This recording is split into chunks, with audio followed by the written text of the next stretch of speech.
All right, so a few years ago, I wrote a book called 28 Ways to Influence People, and it was really designed to help middle managers, new managers really develop that rapport with the people that work for them and help build the new generation of leaders. And basically what I kind of figured out along the way using some information that I picked up from my years as a manager and as a leader within my own company and within companies that I work for was that becoming a great leader is kind of a step-by-step process. It doesn't happen overnight. And a lot of us have to learn this step-by-step process through trial and error, meaning that we may or may not do everything right the first time, but hopefully over the years, if we make mistakes or we screw something up, we kind of learn something from it. So this is designed to be a shortcut to help people move through that process so they don't have to spend as much time, as much heartache as what the rest of us had to go through to kind of learn these things. So there's basically 4 phases of being a great leader. The first stage of being a great leader is to build that trust and build that rapport with the people around you.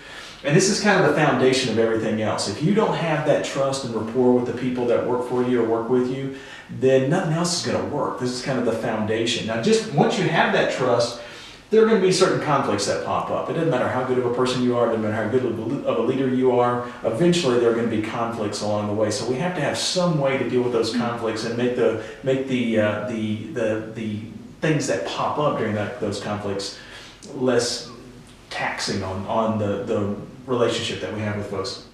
Now, once we're conflict-free and once we have that trust and rapport developed with our people, then we can start gaining cooperation from them. Now, a lot of people want to skip the first few steps and they want to get the cooperation first. And basically, people will do things for you out of compliance because you have a title or because you're the boss. But the problem with that is that if you haven't first developed that trust and resolved the conflicts, if you're trying to make people do things for you instead of gaining their enthusiastic cooperation, they'll do it out of obligation, but eventually when your back is turned, they're likely to do something totally different. So, and then finally, after you've built that trust and rapport, resolved the conflicts, and gained cooperation from folks, that's when you start building the next generation of leaders. You have to replace yourself. You have to build that next leader to replace you so that you can move on and move to a higher level within your organization as well.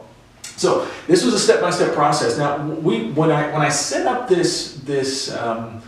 first came up with the idea anyway for the leadership principles, I wanted to make it into a process that anybody can do and something that took place over a period of time. Because one of the things that we know about information is that if you don't use it right away, you lose it. And so the repetition needs to be there. So what I did was I created a card file that had 28 leadership principles, and we broke up those leadership principles into a day-by-day action to where all a leader has to do, or a potential leader needs to do, is just focus on one specific people principle every day, and then the next day they'll come in and focus on another one, and then the next day they focus on another one, the next day they focus on another one. So in a 28-day period, that's basically a 4-week period, they're focusing on 28 really time-tested principles that help people be a better leader. So those first 7 principles were designed to help us build that trust and rapport. Since that's step 1, let's focus on the ways to build that trust and rapport. Now, and by the way, all this is lined out in the 28 Ways to Influence People, and it's a fantastic resource to kind of go back and read through each one of the principles one after the other. But the best way to actually use that book, though, is to read the whole thing from cover to cover, which won't take very long, by the way. It'll maybe take you a couple hours. And then go back and every day when you wake up or every day when you get to the office, go back and read the next chapter. So on day 1, read chapter number 1. On day 2, read chapter number 2. Most of the chapters are only 2 or 3 pages, so they're fairly quick and easy to get through, but it reinforces that specific principle. So in that first week, if you focus on one single people principle a day, you'll begin to develop that relationship with your folks that helps you really build that trust and rapport.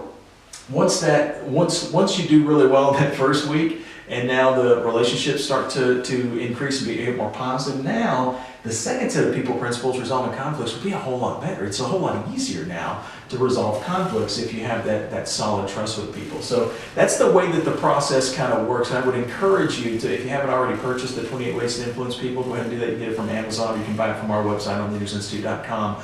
And another great way to kind of apply this is that we have every single one of these principles. We have me teaching those principles on video and in a home study course, and you can actually purchase that home study course from TLI, like the leadersinstitutestore.com, TLIstore.com, and you can kind of go through the whole process. So make sure to apply these principles, become that great leader that you really want to be.